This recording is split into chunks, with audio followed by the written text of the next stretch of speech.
This episode of Critical Strikes is sponsored in part by Wonko's Toys and Games in Austin, Texas. Check them out online at wonkos.com for all your collectible toy and tabletop gaming needs. Hey everyone, it's Tox from critshappen.com. Thanks for watching and welcome back.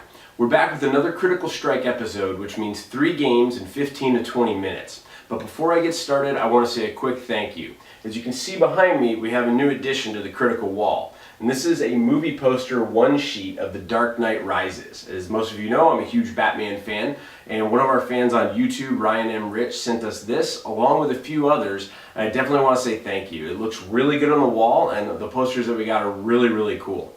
I actually don't know if I ever mentioned this on the show or not, but when I was younger, I had a family member that used to work at a movie theater, and I used to collect one sheets, so it's actually really cool to get a couple of the new ones. For anyone who doesn't know, my wife is a gigantic fan of Chris Hemsworth, shocker, and Thor. She really liked the Thor movie and she's looking forward to the new one, and one of the ones that Ryan had thrown in there was Thor the Dark World. So Chris Hemsworth is nicely protecting her in her office now and looks really good. But thank you, Ryan. These look really good. This one looks great on the wall, and as you can see, we've kind of got a superhero versus Cthulhu theme happening, which is awesome. Like I said when we started the Critical Wall, this is for you guys. Whatever you have that you'd like us to put up there, feel free to let us know. Reach out to us at critshappen.com. As long as it's not offensive, as long as it's within the realm of good taste, we'll put it up there. But it's coming together really nice, and I really want to thank everyone and tell you that I really appreciate it. So, why are we here? Well, it's Critical Strike time, which means 3 games. And I am excited because we have 3 very, very different games. Before I get started, I'd like to send a quick thank you to Eric over at Wonko's. So Wonko's Toys and Games is another one of our local friendly game shops here in Austin, Texas. He provided us a copy of Hive to review for you in this section. And if you're interested, you can check them out online at wonkos.com. But definitely want to thank them for sponsoring this episode. But aside from Hive, which is an abstract strategy game, we also have a very artistic journey game, I guess is the easiest way you could describe it, called Tokaido from Funforge Games. And then we're also going to take a look at Ascension Rise of the Vigil, which is the latest base set for the Ascension deck building game, which used to be Gary Games and is now known as Stoneblade Entertainment. So we have a deck builder, a journey, and an abstract game. 3 very, very different games. But how do they work out? Well, let's jump in, we'll take a quick look at each one, and we'll give you our thoughts, including if there are crits, hits, or misses. So first, let's take a look at Tokaido. Tokaido is by Antoine Boza, who is one of my favorite game designers. And as usual, his games are very, very artistic. Tokaido is as simple as this. You start at this side of the board, you travel to that side of the board, and whoever has the most victory points at the end of the game wins. You're going to gain victory points by stopping along the way at different spots for your journey. And the goal is to have the most variety in your journey to provide you the most points. Now each space corresponds with a type of card.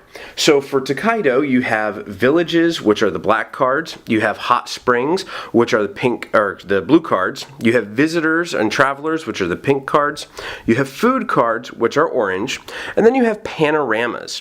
The panoramas are very interesting. Whenever you stop at a panorama spot, you'll get victory points in the next succession, meaning the first one will give you 1, the second one will give you 2, and the final one will give you 3.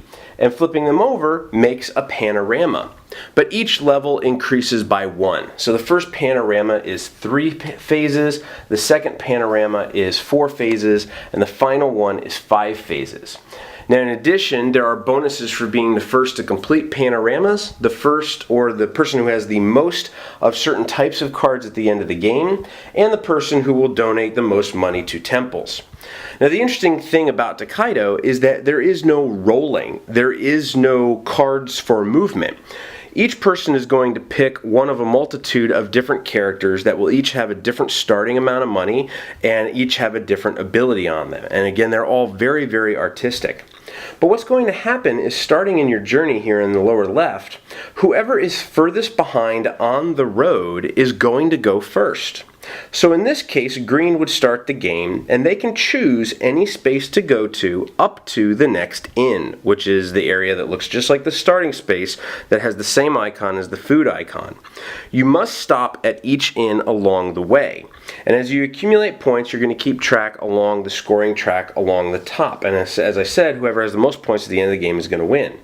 But in this case, if green decided to go to, let's say, this pink spot right here, she could then draw a pink card and she would gain whatever is on this. So this person, the Kujay, would give her 3 gold coins. So she would take 3 coins into her play area. Then the next person who is furthest behind is the purple player. They have the option of going to the village, of visiting the temple, or moving forward to a further spot as well. They could choose maybe to go to the farm and gain 3 gold from stopping at the farm.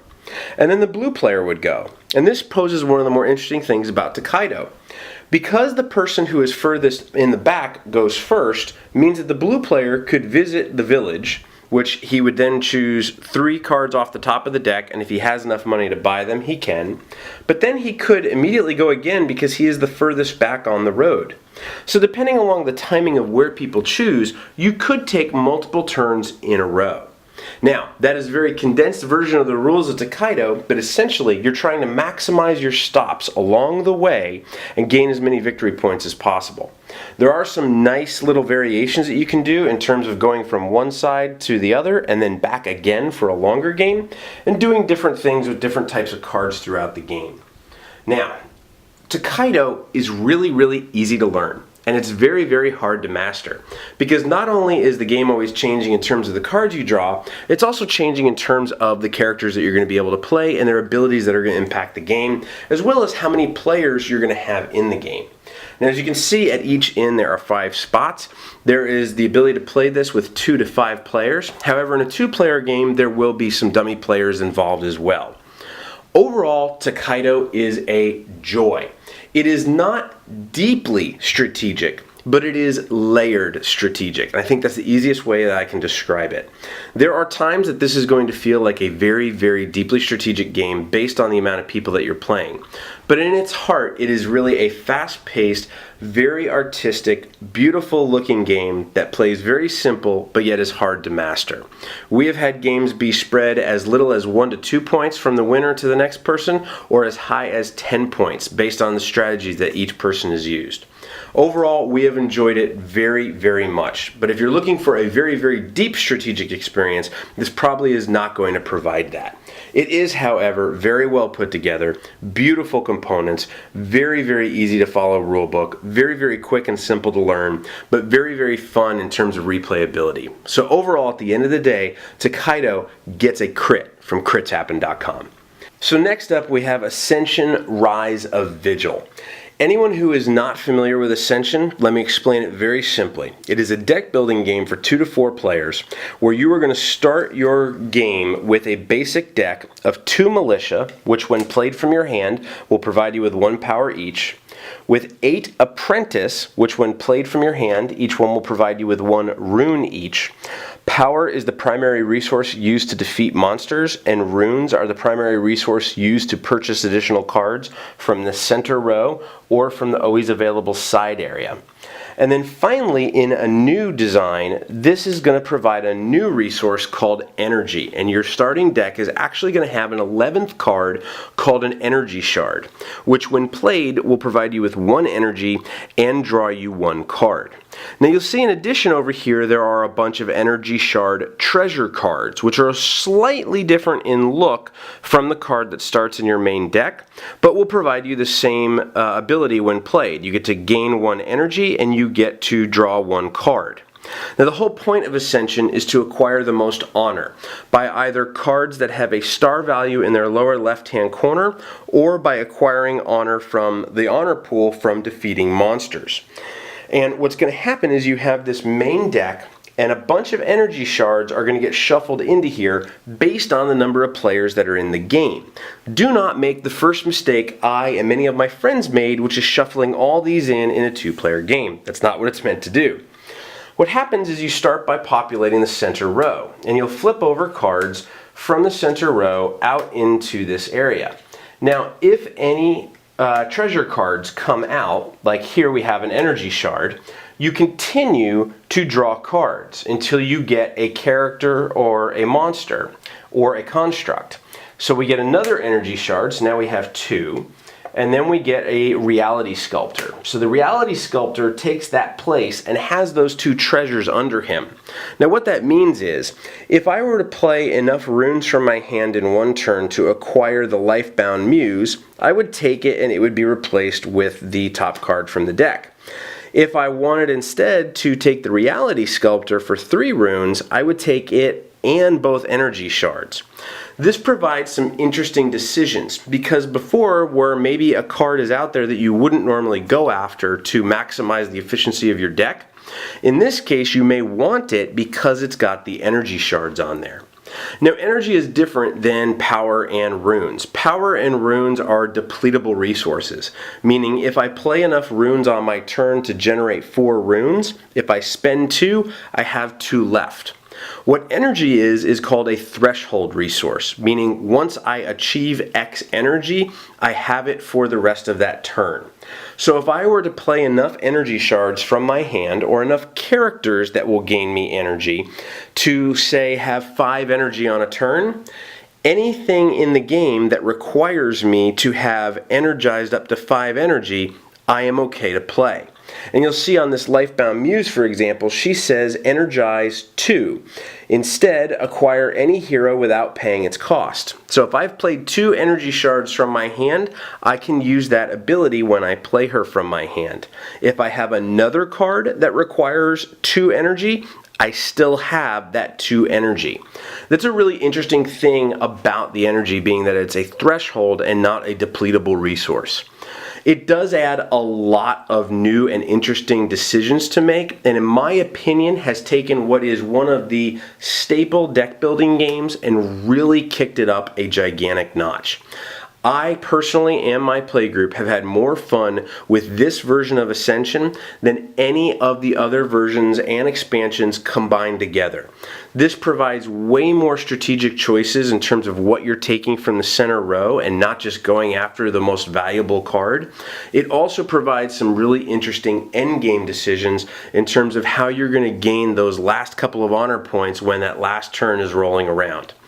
We absolutely love the artwork. I know Eric Sabi, who is the artist for this, is either a love or hate type artist. There's some people who just do not like the artwork at all for Ascension, but I personally think it's absolutely gorgeous and really sets it apart in a genre of games deck building that can sometimes feel a little generic in terms of artwork. This is really, really phenomenal artwork, and it just pops out both on the new board and on the new cards. So at the end of the day, Ascension Rise of Vigil is also going to get a crit from Crits Happen. Stoneblade Entertainment has done a really good job shifting a lot of the strategic choices in this game to make them much more challenging and much more interesting, and at the end of the day, much more enjoyable. So finally, we have Hive, dubbed as a game buzzing with possibilities. Hive is really interesting. As you can see, everything in front of you is what comes with the game, along with a really nice carrying pouch to be able to take it on the road. And this is a highly portable game. If you've ever played dominoes, you understand the material involved here. These little tokens are have the same kind of weight, same kind of texture as a domino would have. But this is as far from dominoes as you could ever get. In Hive, each player, black and white, is going to have 3 grasshoppers, 3 ants, 2 beetles, 2 spiders, and a queen bee. And the queen bee is what you're trying to protect. The game is over when one player's queen bee is completely surrounded by other characters. And it does not matter if it is your own or other people's tiles that surround your queen bee. So if this was the situation with the black player's queen bee, then they are completely out of the game, they lose, and the white player wins. But how does it actually work? Well, let's take a look. You have an interesting starting point of this game. Because you're trying to protect your queen bee, there is no starting setup. the first player gets to choose whatever token they want to put down. Now the key thing to note is each one of these tokens moves differently. And we'll talk about that really quickly because it's very easy to learn. So let's say I am the black player and I'm going to start first and I'm going to put a beetle down in the very center of play. From this point, the very first turn that my opponent can take, he can place any of his characters down, including his queen bee, next to my token. Now, from this point, you cannot bring a new token in touching an opposing player's token. So if I wanted to bring my spider in, I could not put them right here because they'd be touching my opponent's token. I would have to choose back here, or back here. Now, once you place your queen bee, you can then move any of your pieces. You must place your queen bee within the first 4 moves of the game. So if you wanted to get aggressive, you could potentially put your queen bee out initially in one of the first few turns, or you could wait until the 3rd or 4th turn and put it out later. Now, each unit is going to move very differently, and each player is going to move back and forth, placing their characters turn by turn. Now let's say this is the 3rd turn now, and we have each placed our queen bee. From here, we're allowed to move. The trick is when you move characters, they are not allowed to break up the hive. So for example, ants can move around the perimeter of the hive as many spaces as they want. However, I can't move them in such a way that if I put this one here, it would break up the hive and leave a tile or more tiles separated. So at this point, not many of our characters can move, or not many of our creatures can move. Your queen bee can move 1 space in any direction, so I could potentially move my queen bee here if I was the white player. But the trick about hive is determining when to move, what to move, and when to get defensive. Now, let's talk a little bit about how each of the pieces move. The grasshoppers are really interesting. The grasshoppers can jump in a straight line over any number of tiles. So if I'm the black player and I have my queen bee in play, which allows me to then move my characters, I can take my grasshopper and jump them all the way over here and connect them once they've been put in play, and now I have 2 tiles surrounding my opponent's queen bee. The ants, as we mentioned, are allowed to come into play and then on a future turn move any number of spaces around. So if I wanted to, for instance, right now, I could take, if it's my turn as a white player, and move my ant all the way over here, which is strategic because not only do I get 2 tiles surrounding my opponent's queen bee, but I stop my opponent's queen bee from being able to move because they would break up the hive if they did. The spiders are a lot of fun. The spiders are allowed to move up to 3 spaces around the outside of the hive. So like an ant, they can move very far, but only up to 3 spaces. The beetles may be the most fun. The beetles are actually allowed, once in place, to jump on top of the hive. And any creature that they are on top of is considered locked, and that person cannot move. So I could not move my grasshopper over here because the beetle is on top of them. And once on top, they can continue to move on top, or they can choose to move down off of the top as well. And then, in addition, we had mentioned earlier, the queen bees are allowed to move 1 space in any direction, again, not breaking up the hive. So in this situation, the white player's queen bee has 4 tiles surrounding it. She could move 1 out here and be able to be a little more safe. The other thing that's interesting to note, you have to be able to move by sliding characters in. So you'll notice if I have an ant here, I can move them here because I could slide it in. If I had an ant here, I am not able to slide it into this space because it would get blocked when it tries to go in. So this would be the furthest it could go. But that said, grasshoppers, for example, can jump from here into the middle of a space like that.